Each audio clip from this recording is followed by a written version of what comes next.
सभापति महोदय, आपने मांग संख्या 4142 पे बोलने का जो मुझे मौका दिया, इसके लिए मैं आपका तहे दिल से धन्यवाद करता हूं। और आज पूरे दिन में इसके ऊपर पक्ष और विपक्ष के साथियों ने काफ़ी चर्चा की है, काफ़ी विचार व्यक्त किए हैं और काफ़ी सकारात्मक सुझाव भी इस बीच में आए हैं। मैं सबसे पहले तो धन्यवाद देना चाहता हूं माननीय मुख्यमंत्री जी का, जिन्होंने जिनके प्रयासों से जल जीवन मिशन का समय बढ़ाकर 2028 तक माननीय देश के प्रधानमंत्री मोदी जी ने किया है। इस सदन के माध्यम से इस प्रदेश की जनता की तरफ से हम उनका कोटि कोटि धन्यवाद करते हैं। और ये किसी से छुपा हुआ नहीं है कि जो पिछली सरकार में व्यवस्थाएं हुई तो हुई, उस पर ज्यादा मैं चर्चा नहीं करना चाहूंगा, लेकिन अगर यह समय नहीं बढ़ता तो निश्चित रूप से उसमें सुधार नहीं होता।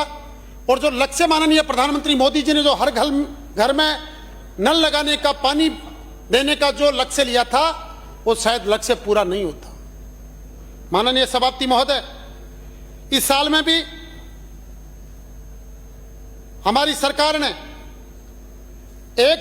पिछले एक साल में 1301 करोड़ रुपए के कार्यादेश और 41,621 करोड़ रुपए के टेंडर इसमें जारी किए और इस साल में 20 लाख घरों में कनेक्शन देने का लक्ष्य हमारी सरकार ने तय किया है। साथ ही ग्रामीण क्षेत्रों में पेयजल की सुविधाओं के लिए 425 करोड़ रुपए का बजट में प्रावधान किया है और अमृत 2.0 योजना के तहत 183 शहरों के लिए 5,123 करोड़ रुपए का प्रोविजन किया। और मैं मेरी तरफ से भी खंडेला विधानसभा क्षेत्र की तरफ से धन्यवाद देना चाहता हूं कि मेरे रिंगस और खंडेला नगर पालिका के लिए अमृत 2 योजना में 15 करोड़ रुपए के टेंडर जारी कर दिए गए। माननीय सभापति महोदय, मैं इस सदन के माध्यम से माननीय मंत्री महोदय से मांग करूंगा कि हमारा क्षेत्र में भूमिगत जो जल है वो काफी हद तक समाप्त हो चुका है। ज्यादातर ट्यूबवेल खाली भी जाते हैं। इसलिए मेरी मांग है कि लगभग 22 करोड़ रुपए के पेयजल के विभिन्न कार्यों के लिए बजट स्वीकृत करने की कृपा करें। और जो सोलर ट्यूबवेल हैं, प्रत्येक विधानसभा में पूरे प्रदेश में लगभग कम से कम 20 सोलर ट्यूबवेल अगर हम देंगे तो निश्चित रूप से लोगों को काफी राहत मिलेगी। मैं जो चर्चा में अभी सुन रहा था, माननीय सभापति महोदय, विपक्ष के एक माननीय सदस्य कह रहे थे आजादी के 80 साल होने जा रहे हैं, लेकिन क्या किया? पानी के लिए राजस्थान में कोई ठोस कदम नहीं उठाए गए। तो भाई इसके लिए भी हम दोषी हैं क्या? माननीय जूली साहब, हमें तो बहुत कम समय मिला है, मैं तो माननीय मुख्यमंत्री जी को धन्यवाद करना चाहता हूं कि उन्होंने प्रदेश के, इतना बड़ा प्रदेश है, विषम परिस्थितियां पानी के लिए हैं, हम सब लोग जानते हैं, पूरी जनता भी जानती है, विपक्ष के साथी भी जानते हैं, लेकिन अलग अलग क्षेत्रों में बड़ी बड़ी परियोजनाओं की शुरुआत करने का काम माननीय मुख्यमंत्री जी ने किया है। यह बात हम सब लोग दिल से स्वीकार करते हैं, विपक्ष के साथी भी मानते हैं। और मैं एक कहानी के छोटी सी 1 मिनट की कहानी के माध्यम से बताना चाहता हूं। माननीय सभापति महोदय, एक बार जंगल में आग लग गई। जब जंगल में आग लगी तो बड़े पूरे प्राणी वन्य जीव थे जो चिंतित हो गए, वो एक जगह इकट्ठे हो गए कि क्या किया जाए। तो कई लोग जो पुराने थे, जो जिनकी उम्र ज्यादा थी, वो कह रहे नहीं साहब, आग तो नहीं बुझने वाली है, क्या करें? तो किसी ने कहा चलो जंगल को छोड़ के चलते हैं। तो मैं आपको कहना चाहता हूं, वन्य जीव में एक नन्ही सी चिड़िया भी थी जिसको उड़ते हुए बहुत कम समय हुआ था।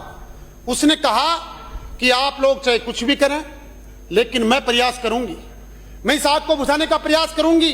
और पास में जो तालाब है, मेरी जो बन पड़ेगी, मैं मेरी चोंच में जितना भी पानी आएगा उसको बुझाने का प्रयास करूंगी। उन्होंने, सबने उस प्रस्ताव को स्वीकार किया। तो उन्होंने कहा कि आप चाहे बातें करते रहो, लेकिन मुझे अपने काम पे लगना है। ये कह के जब वो चिड़िया उड़ने लगी तो उन लोगों ने कहा कि अरे तू ये कोशिश मत कर, यह असंभव काम है। तो चिड़िया ने जवाब दिया, साथियों, विपक्ष के साथियों से कहना चाहता हूं, चिड़िया ने जवाब दिया कि जिसकी नीयत अच्छी होती है ईश्वर भी उसके साथ होता है। और यह कह के कि मुझे जब जंगल के आग का इतिहास लिखा जाएगा तो मेरा नाम आग लगाने वालों में नहीं, आग बुझाने वालों में आएगा।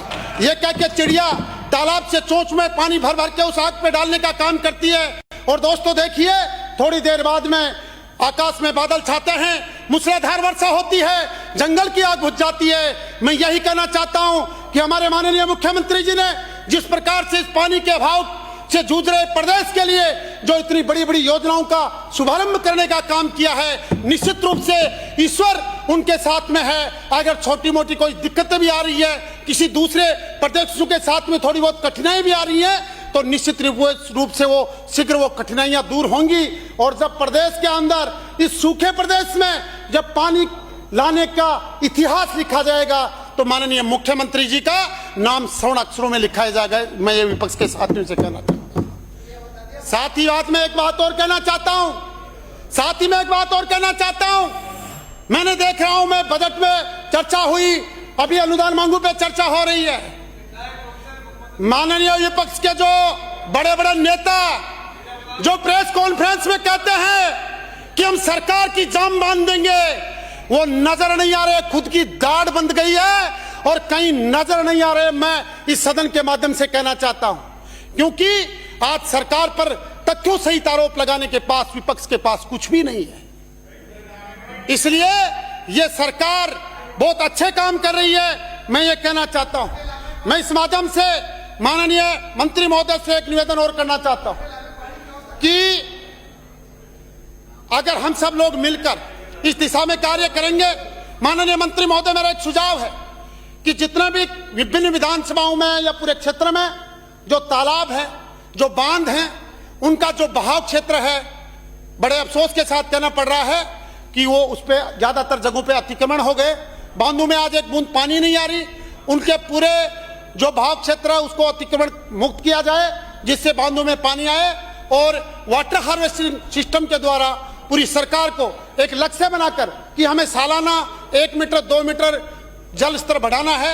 ये जब तक हम नहीं करेंगे तब तक शायद पानी की समस्या का समाधान नहीं होगा।